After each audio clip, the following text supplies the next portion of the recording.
So I host a 4-week online cohort-based course on how to design online courses. So it's a bit meta.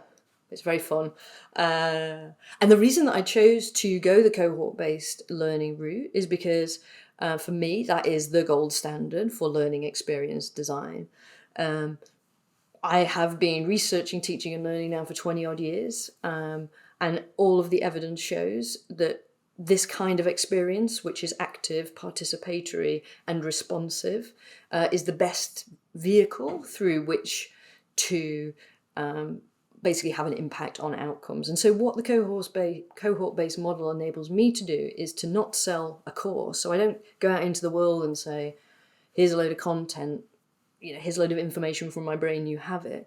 I say instead, here's an experience that will build actual skills and I sell the experience and the outcomes and the outputs rather than content. And that for me was really important, that the value that I deliver is very high.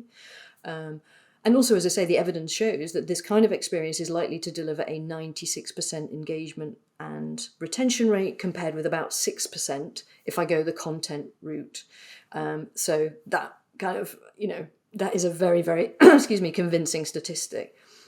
I think the other thing, though, that we talk about less, but that really attracted me as an instructor to the cohort-based model is the fact that as an instructor, in this model, I have much greater accountability to my learners. So I was a lecturer for many years, and when I'm lecturing, you can just stand there, you can say whatever you like for an hour, and really the people in the room, you may not even know who they are. They have very little, if any, opportunity to come back to you, to ask questions and this kind of thing.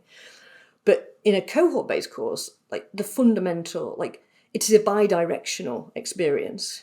So I can't just stand there and have this static lecture and say, there you go. It's a dynamic dialogue.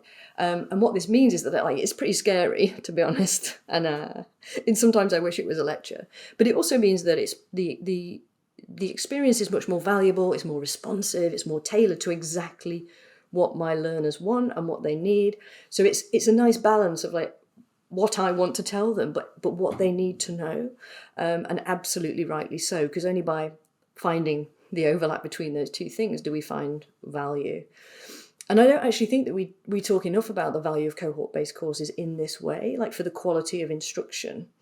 But I think the way that cohort-based courses incentivize us as instructors to tailor our content and to ensure that everything is relevant but also actionable. So you're not getting a lecture, you're getting a project, for example.